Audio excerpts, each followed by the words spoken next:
Western world, such a unique idea that no one else can compete with. Their ideas of freedom, their ideas of democracy, their ideas of science, and their ideas of play. If you were to check what some people call the most important things of the Western world, we would have to get down to a couple, as they put it, killer apps. But are these truly Western values? Do they 100% represent the West instead of the rest of the world? Is it possible that the West destroyed certain civilizations in order to take their ideas and claim them for their own? According to folklore, Mahatma Gandhi was once asked what he thought of Western civilization. He replied that he thought it would be a good idea. This was supposed to be a joke, but forgive me for taking the other side. I think Western civilization was and is a good idea. This is the nearest thing to heresy that exists in modern academic life. At most universities in the English-speaking world, there are demands to decolonize the curriculum. As a result, fewer and fewer students now graduate with any understanding of what has differentiated the West from the rest of the world. They leave with the misleading view that the defining features of Western civilization are slavery, imperialism, and war. Given that the Western world started off their great powers by doing and engaging in these things, which again they did not make up, it is fair to add them in the equation when you look at the West. But we also have to keep into account that imperialism and war are still being practiced by the West, even though it's not in the same form that it was practiced. No one would deny time that ago. after they began to expand overseas in the late 1400s, the peoples of Western Europe engaged in all of those things. But the point is that these were the least original things they did. Maybe not original, but central to their growth. Prior to that time, nearly all major civilizations enslaved people, built empires, and made war. In many of the places that Europeans went, South America, Africa, the Middle East, South Asia, and East Asia, they encountered empires. The West first surged ahead of the rest thanks to a series of institutional innovations that I call the killer applications. 1. Economic and political competition. There is a tendency to separate the bad parts of Western civilization by saying that they are not unique to the Western world. And so I hope with this one, the point is made as well that economic competition is not unique to the Western world, and that there are several markets in the world, including the Islamic Golden Age and in China, that were fully present before and during the same time as the West, and that they did not invent this idea. After the fall of the Roman Empire, Europe was politically fragmented into multiple monarchies and republics. These, in turn, were internally divided into competing corporate entities, among them the ancestors of modern business corporations. The Medici Bank in Renaissance Florence is a good example. Meanwhile, in China, the same thing had happened, but in a different way.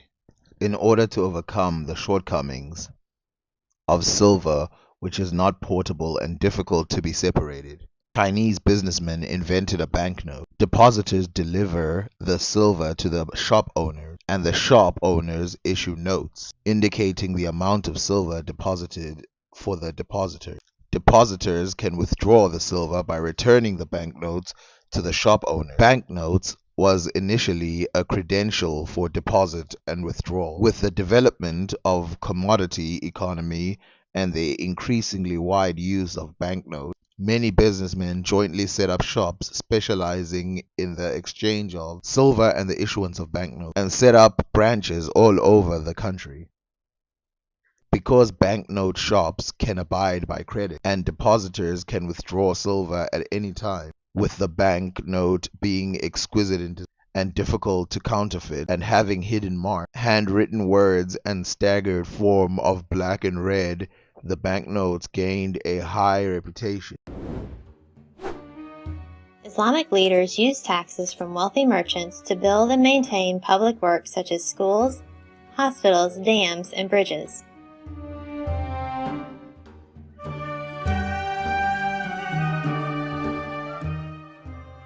Money is important for any economy, and this was no different for Islamic merchants. The main Islamic coins were the dinar, a gold coin, and the dirham, a silver coin. However, large transactions were often carried out on paper, using letters of credit called saftaja. These letters were much easier to carry on long trade routes than heavy coins. After arriving in a new city, merchants could take the papers to a money changer to exchange for coins.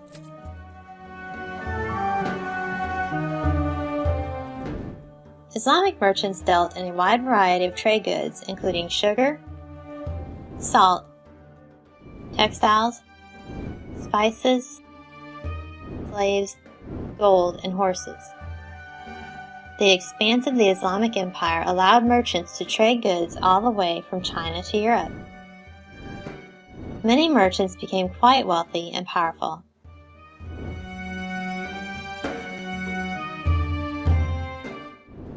Muslim trade routes extended throughout much of Europe, North Africa, and Asia, including China and India.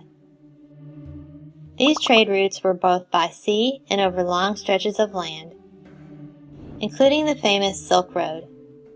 Major trade cities included Mecca, Medina, Constantinople, Baghdad, Morocco, Cairo, and Cordoba.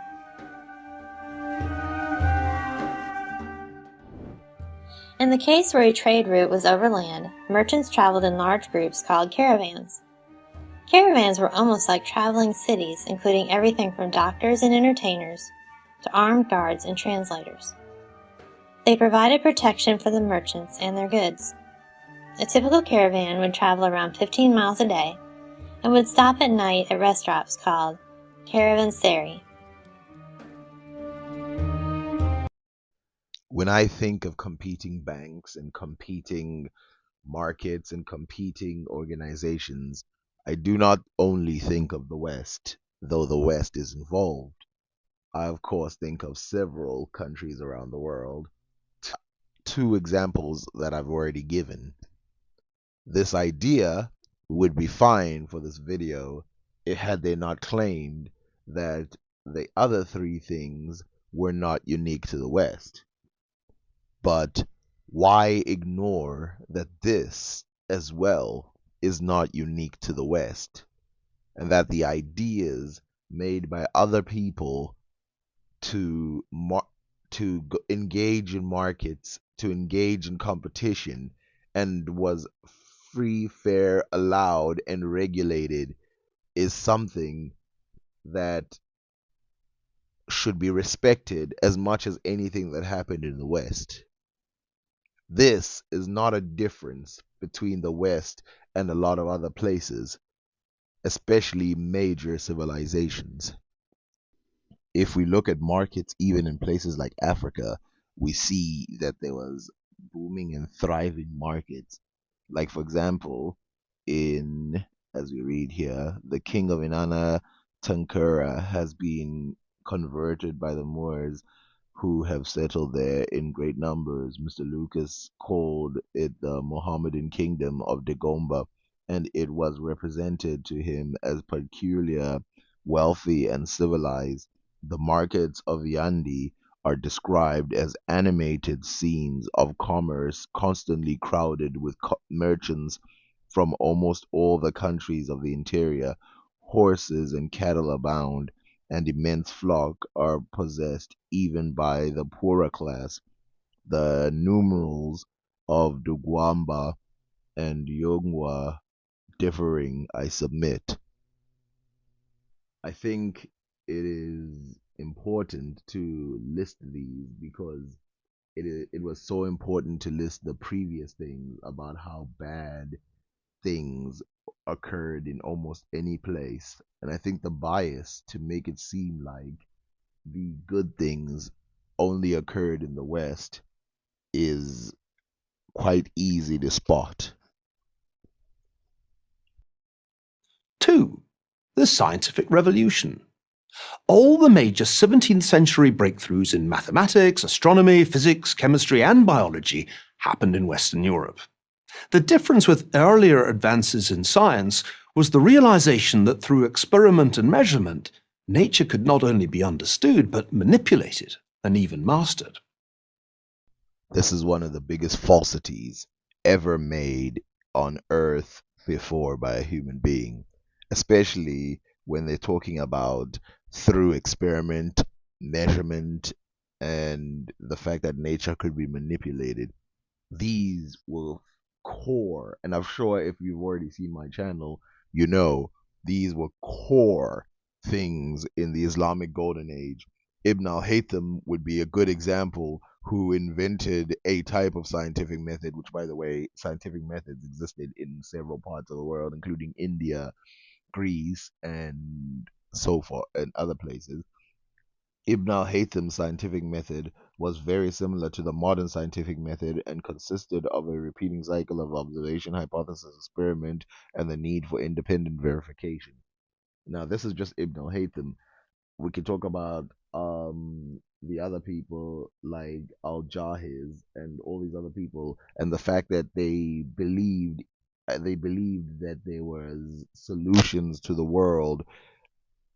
All you had to do was understand nature. This was not just something that was floating in the air. This was things that were being pushed at the time of the Islamic Golden Age. But more important than this is the fact that the Islamic Golden Age is a direct, not an indirect, a direct link to the scientific revolutions or scientific achievements of the 1700s. That without the Golden Age, you will not get the things that happened in the 1700s. In fact, some of them in the 1700s were mere repetitions of what had already happened in the Golden Age. Take people like Isaac Newton, for example. Take people like, just take almost all of these Europeans at the time. You will see that they get supplanted by other people. Evolution. The model for universities in many ways were the early universities in Islam. The notion of having hostels for students. As one prominent scholar of Islam said, during the Dark Ages, if you were up on another planet and you looked down, the West was invisible. It would have been the Islamic world that stood out. And the idea that during that period, you had a fluorescence in terms of the areas of philosophy, medicine, algebra, etc. And then that was carried over into the West. The same thing happens when you look at areas of medicine and science and technology. And a lot of that is just beginning, I think, at a popular level to surface right now. One of your colleagues at Georgetown actually told me once that even Thomas Jefferson was influenced by John Locke, who was influenced by the Muslim philosopher Ibn Tufayl. And a new centre of learning, the House of Wisdom, before the end of the 8th century, successive Arab caliphs employed the best scholars money could buy. The late American professor of history, Carl Boyer, writing in his History of Mathematics, makes the point that the Arabic miracle lies not so much in the rapidity with which the political empire rose, as in the alacrity with which, their tastes aroused, the Arabs absorbed the learning of their neighbours. Not least because of its practical everyday applications, Mathematics has always been of central importance in all civilizations.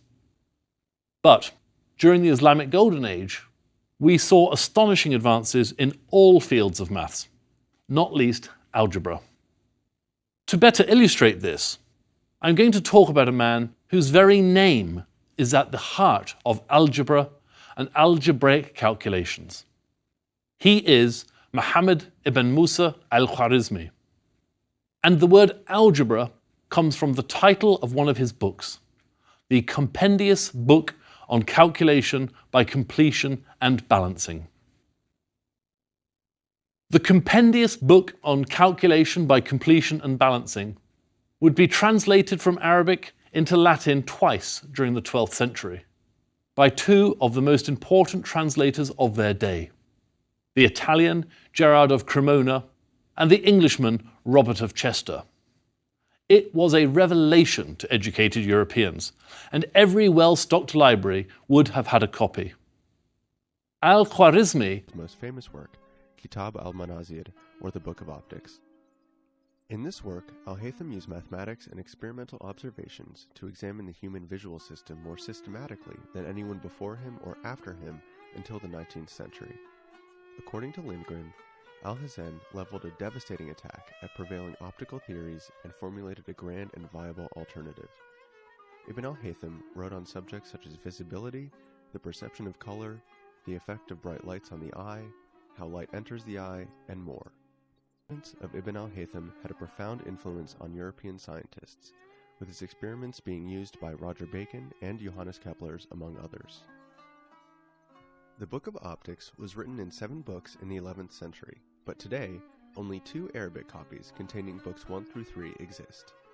Books that still exist today show that not only were they dealing with these scientific dilemmas, but they were dealing with all kinds of dilemmas to try and understand the world. You get the Kitab al-Musica al-Kabir, which is the big book of music written by Abu Nasr Muhammad ibn Muhammad, and several other things like the Book of Animals written by Al-Jahiz, or the Book of Optics, or the Book of, like, almost anything you could find a book on several subjects, books on laws, books on anything, because to understand the world, the Book of Medicine, how could I forget that? You could find them in the ancient Islamic because they were so interested in understanding the world. They even came to conclusions about elements and atoms and all this other stuff because of their great want to research and divulge and go through something called, and I forgot the word in Islam, but skepticism. And this isn't merely the olden days of Europe that copied. If we look here, we have Copernicus's drawing right here, and you can see its similarities to Al-Tusi, which is a Islamic scholar. And you can see that not only are they similar, but the places where the alphabets are put at almost the exact same place, making it obvious that there is a direct copy between Copernicus's work and Tusi's work. 3. The rule of law and representative government. An optimal system of social and political order emerged in the English-speaking world based on private property rights and the representation of property owners in elected legislatures. This was quite different from the systems of law that had evolved elsewhere, in which individual rights were given short shrift. Since he said 2 different things, it's best we just go through both of them. First of all, representative government is not invented by the Westerners, and that was acknowledged by the Westerners who you claim invented it. And I will show you just now. Democracy, which is what he's alluding to, is not a Western invention. And it's not a uniquely Western invention. Other places in the world had democracies, but In order to prove this, we'd have to look at the information. Thomas Jefferson's Notes of the State of Virginia, yes, that Thomas Jefferson, wrote about the nations of Indians that had groupings and democracy. Unlike some people, he mentioned more than one, mentioning at least 3 nations in Native American populations. The first were the Mingos, or Iroquois, the second were the Powhatans, and the third were the Delaware. These 3 large council groups are described in detail, but he was only aware of their warring efforts, and so he missed out on the other details that come with the rest of the nation.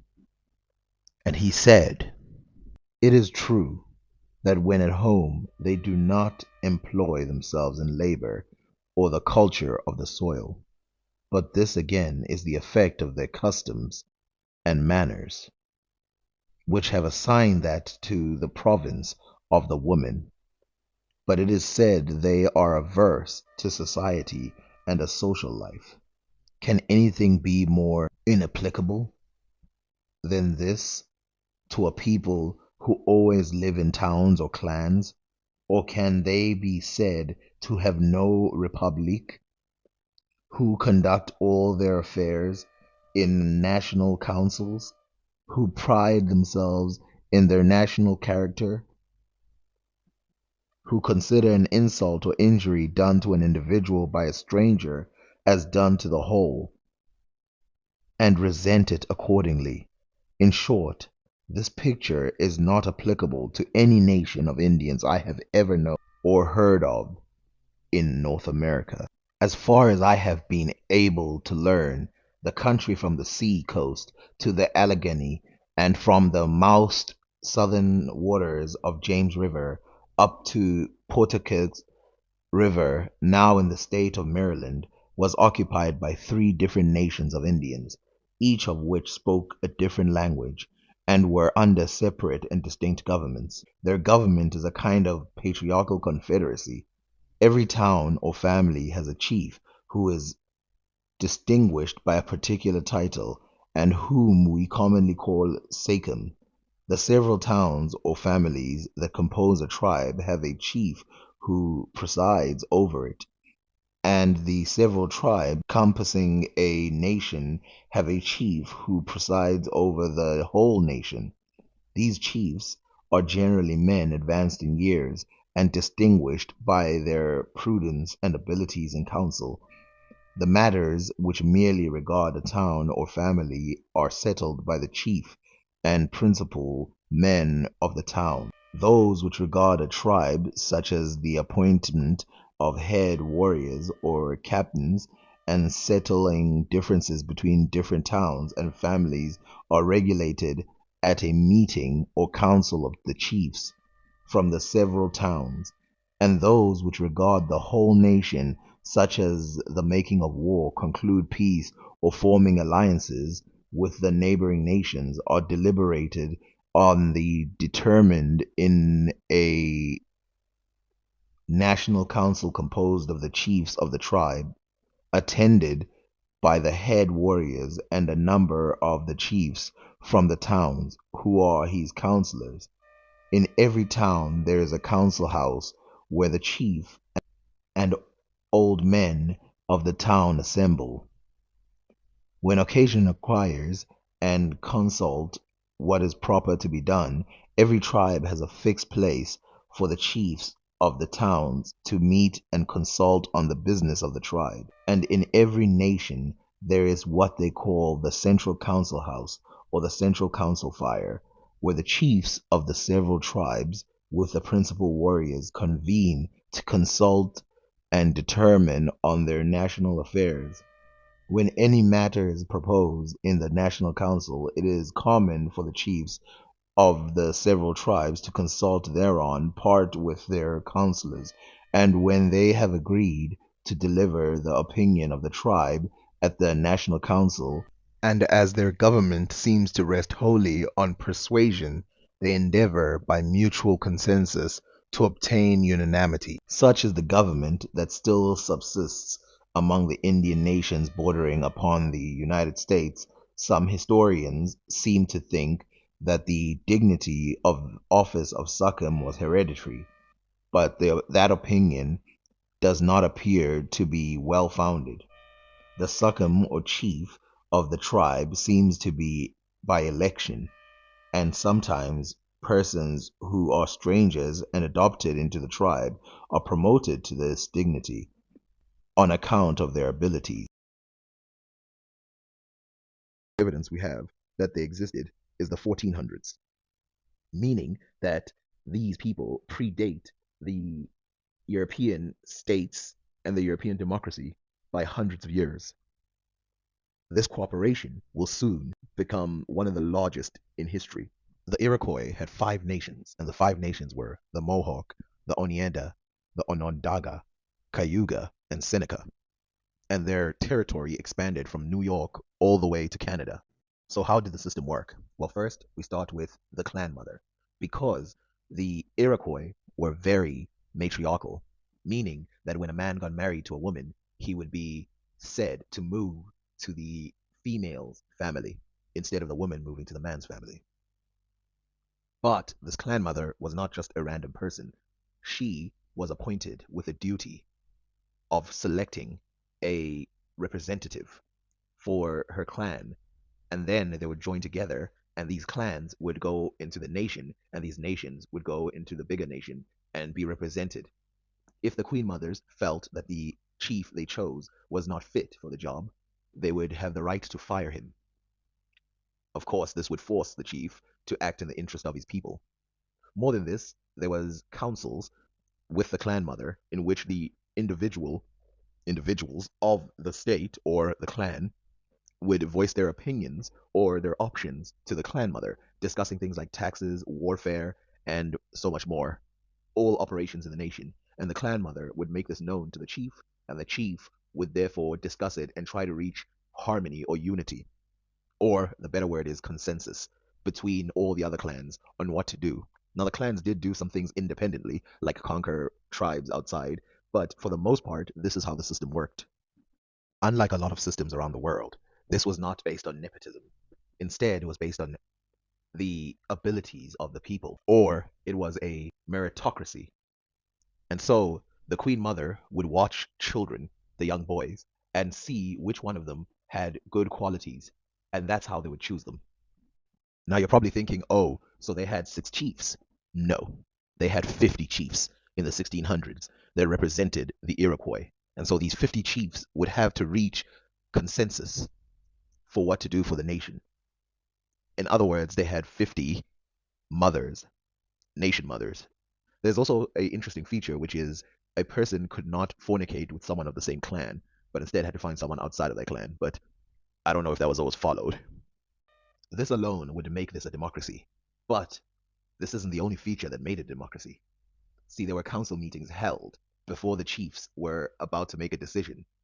These council meetings would be separated by gender. There'd be females, and then there'd be a male council meeting, and then ruminate in these council meetings. And when I say females, I mean most of the females of the nation would get together and ruminate over the ideas, and then most of the men would ruminate over the ideas. When they've come to a conclusion, then they would send the males to go fetch the answer from the females and then run back to the males and say what their conclusion was. And this is a second feature of democracy, in which they can veto ideas. Though these councils could be thought of as a council of elders, children's voices were not left out of the conversation, and just like any adult, they could voice their opinion.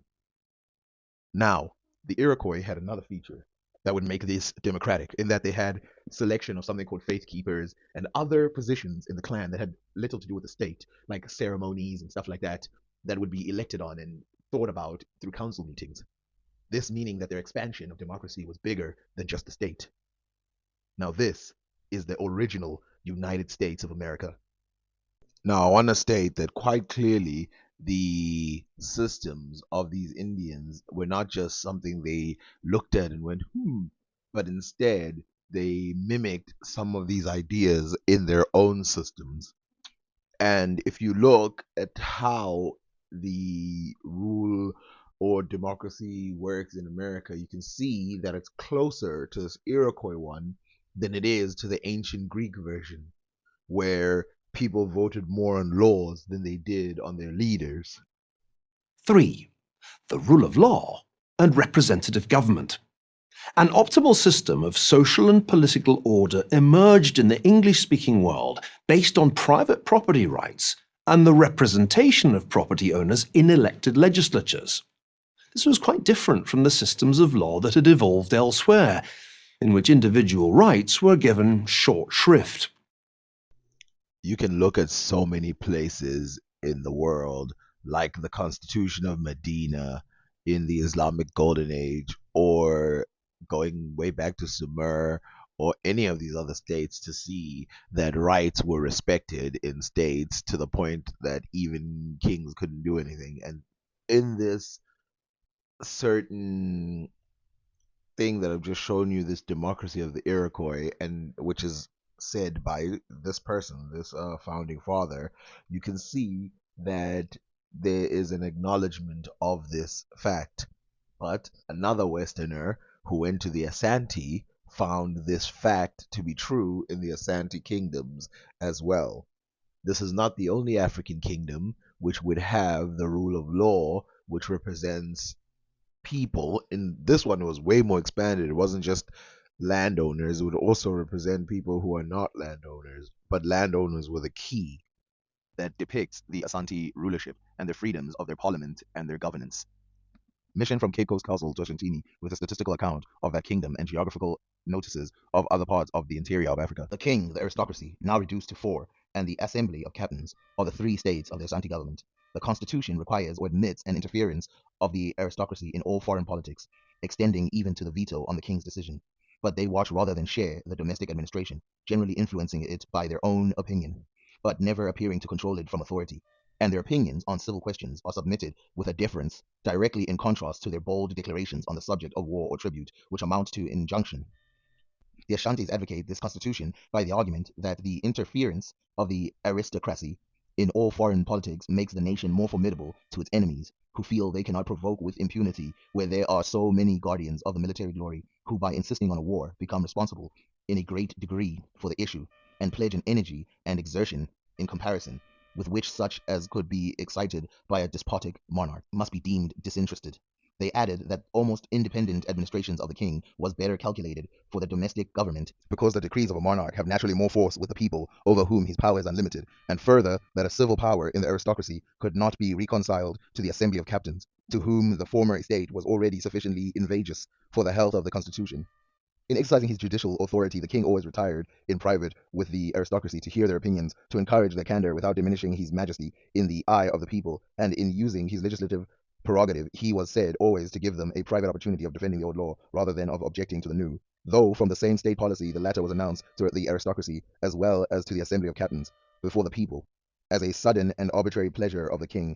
The General Assembly of the Caboursiers and captains is summoned merely to give publicity to the will of the king and the aristocracy, and to provide for its observance, unless on the state of emergencies or unprecedented occasions, such as a treaty with the British government. The following anecdote related to me by many Asantes will illustrate the freedom of their constitution. A son of the king's quarreling with a son of Ameneketa told him that the comparison with himself, he was the son of a slave. This being reported to Ameneketa, he sent a party of his soldiers, who pulled down the house of the king's son and seized his person. The king, hearing of it, sent to Ameneketa, and learning the particulars, interceded for his son and redeemed his head for 20 paragons of gold. The most original feature of their law, that of succession, has been mentioned in the history, with the argument on which it is founded. It is universally binding. The course is the brother, the sister's son. The son, the chief vassals or slave to the stool in the Fanti country. The principal slave succeeds to the exclusion of the son, who only inherits his mother's property, frequently considerable and inheritable from her family independently of her husband. The daughter shares small part of the fetish or ornamental gold. In 1720, Sai Apoko, brother of Sai Tutu, was next placed on the stool. Had there been no brother, the sister's son would have been the heir. This extraordinary rule of succession, excluding all children but those of the sister, is founded on the argument that if the wives of the sons are faithless, the blood of the family is entirely lost in the offspring, but should the daughters deceive their husbands, it is still preserved. Sayopoku finished the building of Kumasi and exchanged compliments with the king of Dahomey, since which there has been no intercourse. The latter, probably a despotic monarch, did not wish to give his power an opportunity of contemplating the greater freedom of the Ashanti government. Country a federal no asene se obia oman bia wo mu bia no odo oman ya umra esesa kakra efiri oman foforo de ho ya ye tiase state omunya sa wenu wie no mu se da bi ene ye nhwe kwan e fa so di asem ene dibra ewo nhyehyeye wo aseni emu nyina nti ene a nke be friends ye court na ye court no omu hyehye ne se de ese de ene uhui enye saa pepepe kura ben no pa ene se osande hine court eno ejina ho ma Supreme Court ya osande na chi no aman hine court ena ne oho osande ne court ne Supreme Court no aman hine court na ye appeals court aman hine chi no na abrempon court aba eno ye high court na high court na chi no na adikrofo court so aba eno eye magistrate court na court ya hyehyɛ ne sɛ nyina chi no nyina na omusan wo special court ya eno nka nemri anke be fan se bia tribunals sa tribunal na asanteman ni nyina na o ma hyehyɛ ne sɛ sojaman enti eye onuma omu ejina ho ma soja mpanimfo no omu nso ewo court ya fekutre ebia konti hene ona efekutre kontre feku no ona efekutre akwamu hene ona oya akwamfo fekutre na sa feku no aye kan nyina no ebia ye asojafo enkabomukuo ya fekutre no ona commander ana ona odano na no asembisi nesefa fekuo no ho a eno nso ohene yima so omanyina no yama ne fekuo no a ufrimo no na fekutre no akotenase one omaka ho ni nyina no na je se yakamasem amana twa na ye de asem no aba betunanim ti na je se eno eye special court ba ko so no eno nso eye dispute resolution ya eno nso eye abusuapani eno ya abusuapani court ndi kana fisam enti eno nso ya kana fisam wia na so ohene na yima abusuapani a na ohene de asam no akodan abusuapani enti court no nso enyese ya court wa keke ye di asam kwan ya faso di asam enemre no saa pepepe na no mo yansa na broni eba enti obi besama wo hene fie a na ya to yensa afre wa ye besama wo no na wo so wa be pi so enti ye jewo sika kakra bi ya kire se ehemu kana ana edi ho adanse se ampa wa ba besama obi ne nipa no nso ba no no nso ya gye ne bibi kakra na no nso edi adanse se ono nso agye atum se ogina ho se o peneso se yeni asem no wo ahimfie a ode aba no se yedi asem no ewo ahimfie na anya oda ahimfie kuma se bia mfa ne se odi krobi edi asem na anya oda na ode asem no ko obrempon no nso di na anya oda na de ko manyene ho o manyene nso di na anya oda na ode ko osante hene ho eho ne Supreme Court osante hene court no kra di wasama wie no na wo nsem bia se benyado ugigya no mu anase ugiri se anko yia asem bi ne asem bi nti no ya ehimfo trans di asem no ya anka ne yia eno nso utimi sa ko ka kire wo mu se yɛnsan hwɛ mu bio ma wo ɛno no ɛna ne mmerɛ mu wɔn frɛ no sɛ review nti ɔsantehene ɔkora no review ɛwɔ hɔ ɛma ɛtɔ mmerɛ bi a yɛkɔ ɛkɔhwɛ video nsɛm a wɔka no dada nyinaa no ɛma asɛnnifoɔ no nyinaa ahemfo no a ɛbɛtena ase sɛ ɛdi asɛm no nyinaa no ɛkɔsan akɔhwɛ biem sɛ yɛgyigyaa biribi wɔ mu na ɛti a wo a nti review wɔ hɔ na wei nyinaa akyi no sɛ adansefoɔ nso wɔ hɔ yɛfrɛ adansefoɔ ɛwɔ asɛm no mu ɛma adansefoɔ no yɛdi asɛm no a yɛde adansefoɔ no kɔsie na ɛduru sɛ yɛbɛfrɛ wɔ a na yɛbɛfrɛ na wabɛka deɛ ɔnim sɛ obi na ɛsɛ sɛ obɛdi adanse anaasɛ obi na ɛsɛ sɛ yɛhyɛ no sɛ ɔmmɛdi adanseɛ na ɔmpɛ sɛ ɔbaa ɛno nso yɛwɔ ɛkwan bi a yɛfa so a yɛde kɔtwe nipa no ɛde no bɛgyina ahenni mu saa kwan no nnɛ wɔn frɛ no supina no ɛne sɛ yɛnyɛ deɛ ne deɛ ɔmanhene anaa ɔsandehene ɛbɛsoma n'akyeame anaa ne sɛm nsɛnnifoɔ na wɔn de ɛsono bodua ɛsono ne padua yɛ a ɛyi amanhene nko ara na ɛwɔ bie no na yɛde aba sɛ yɛfrɛw na wɔamma deɛ a yɛde wei nso ba na wɔamma deɛ a ɛneɛ na kane no yɛbɛdi asɛm no na ewie a baabi a wobɛtena no wobɛgye atena ɛfiri sɛ ɔman na wote mu na wabu ɔman no mmra so te sɛ wakɔ court na yɛsupin no na wɔama wasan adwane na kyerɛ sɛ ɛda yɛ nsa bɛsɔ mu no deɛ ɛneɛ wowɔ asɛm bɔ no pɔ na wei yɛdi asɛm no nyinaa wie a sɛ asɛm no yɛ amanhene asɛm deɛ a ebi a ɛfa asase ho a ɛno amanhene na tena ase die ɛyɛ ɛyi abrempɔn so a ɔbrempɔn no anya asɛm no na ɛno no ɛna yɛ special court no ɛhɔ nso ɛkwan a yɛfa so ɛka no no na kyerɛ sɛ yɛ court ɛyi no ɛnso no yɛahyehyɛ dada ansa na oburoni ɛɛba ɛsɛ buroni deɛ na nyɛɛ na yɛkɔ sua firi buroni hɔ oburoni mmom na sɛ biribi ni kura mpo a ɔna yɛbɛtumi aka sɛ ɔna ɔbɛsua firi hɔ. 4. Modern medicine. Nearly all the major 19th and 20th century breakthroughs in healthcare were made by West Europeans and North Americans. Ironically, it was European researchers working in colonies who found cures for some of the most lethal tropical diseases, such as yellow fever.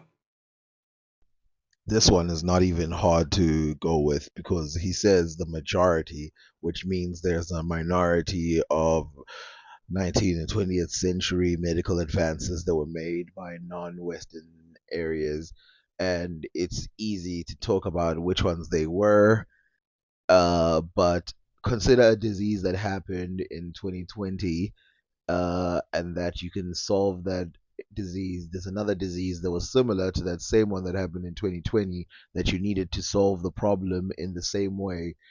There's a slave called Erasmus who went and shed this scientific light to the Americans and made them knowledgeable of this advance that helped millions of people in America survive. Not to mention that a lot of the diseases and fights against diseases in West Africa were utilizing techniques that they had heard from other Africans. And you would have to go and read individual doctors and stuff like that at the time. Lots of medicine today, modern medicine, uses extracts from herbs that used to be used by natives all across the world. It's not that the West didn't do the majority of work at this point. It's that why do they do the majority of work, and why do they do them in Africa? It's because they had colonized the regions and they used them as laboratories for their science, and the populations that existed at the time had to sit. Now, it's very convenient that he chooses the 19th and 20th century to talk about medicine as if the medicine that came before is not utilized today, which the reality is a lot of medicines that were made way prior to then were utilized. Obviously, the advancements of the 19th and 20th century are good, But what about things like surgery and stuff that were discovered hundreds, no, thousands of years ago? Things like glasses, all these other types of stuff. It's a very convenient thing to choose so that it can isolate the West, and it still doesn't. We could sit here and go through hundreds of medicines invented in Africa that helped the West. But as we're not going to do that, let's just read one thing that'll make it quite obvious to you that there are several writings in Western archives that depict African contributions to medicine in the 1800s. Roberts has chronicled how John Smith observed the anti-inflammatory properties of the Unima plant, which could be boiled and then applied to swollen body parts to decrease water retention.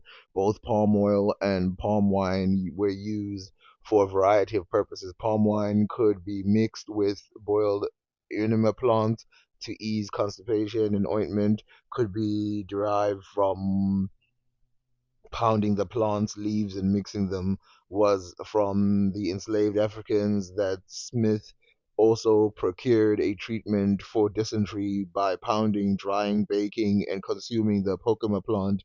Treatment for stomach aches, smallpox, worms, venereal disease, toothache, scurvy, and hemorrhaging were among the lengthy list of cures Smith learned from West African experts.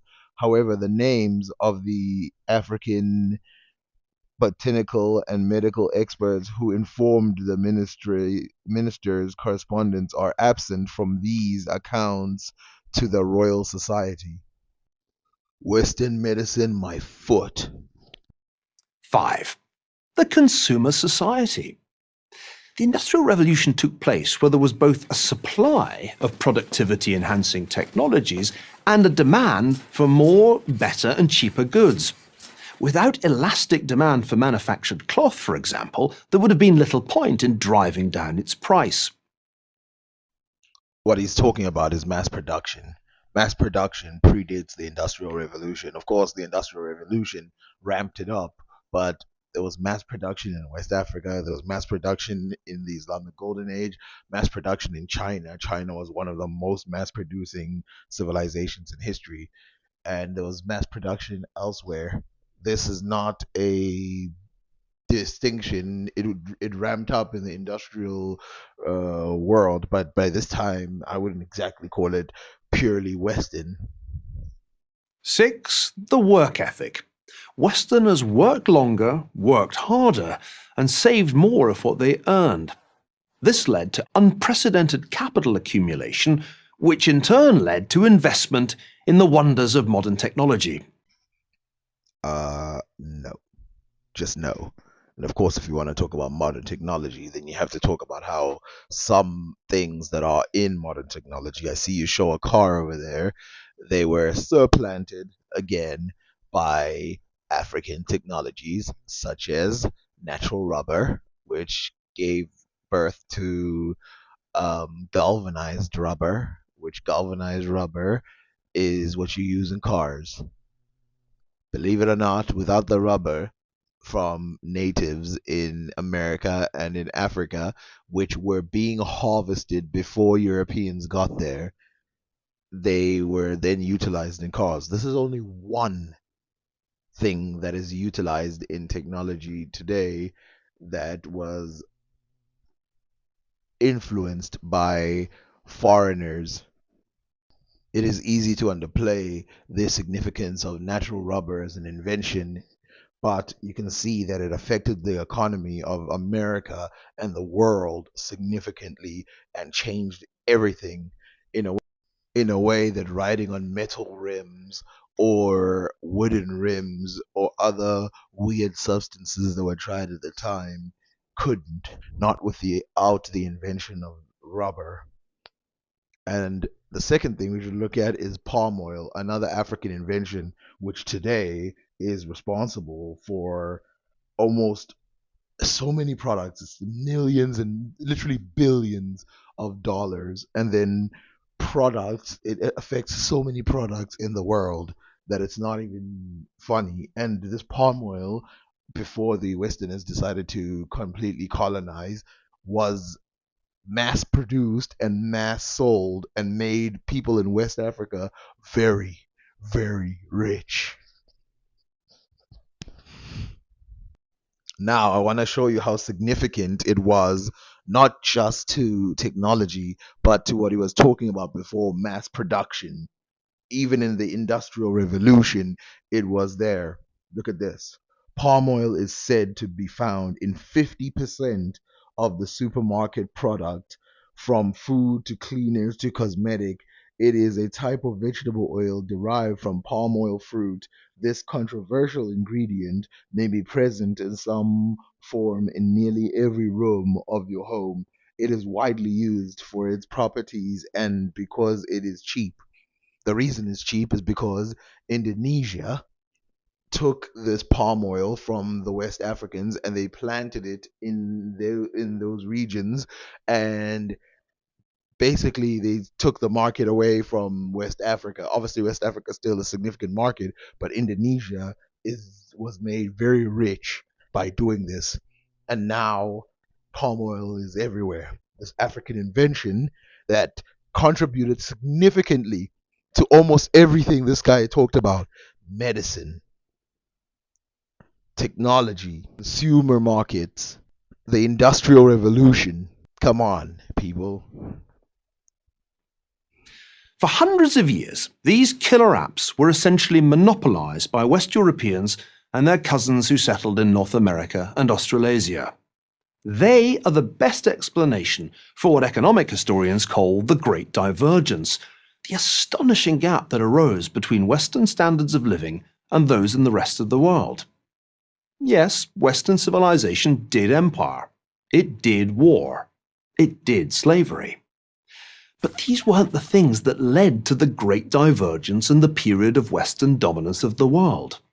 It was the 6 killer applications that were crucial. And this Western bundle of institutions still seems to offer humanity the best hope of solving the problems we face in the 21st century. Maybe the biggest of these problems is not the rise of China, radical Islam, or carbon dioxide emissions, but our own loss of faith in the civilization we inherited from our ancestors. Winston Churchill was no The modern world is not an offshoot of the West. It is an offshoot of previous worlds that existed and contributed heavily into the modern world.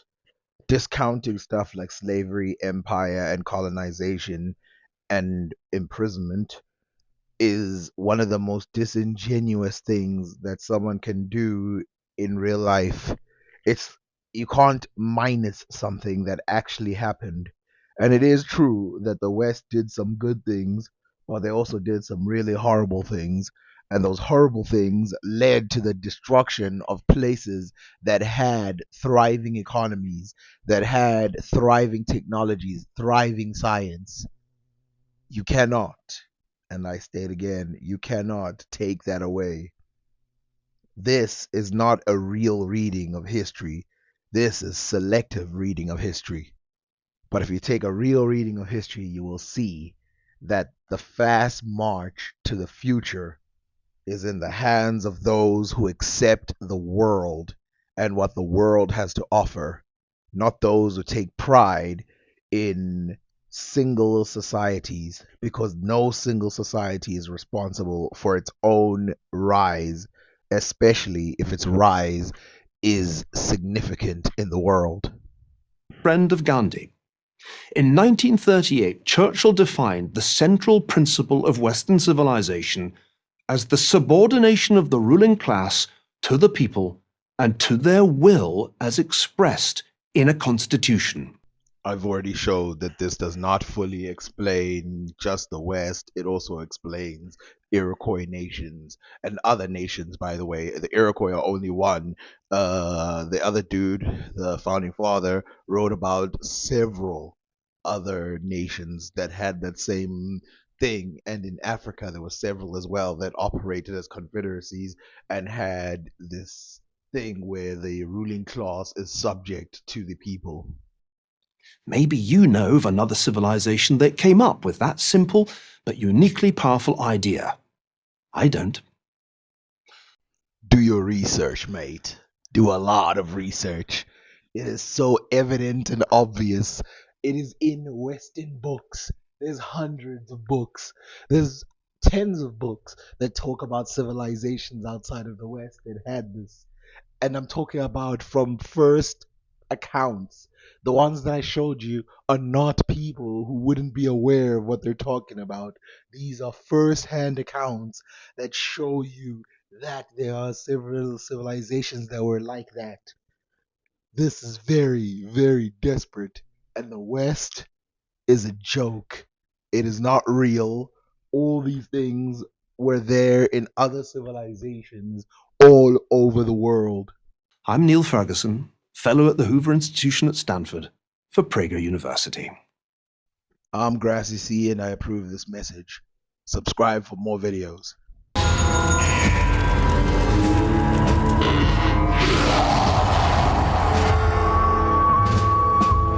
Where?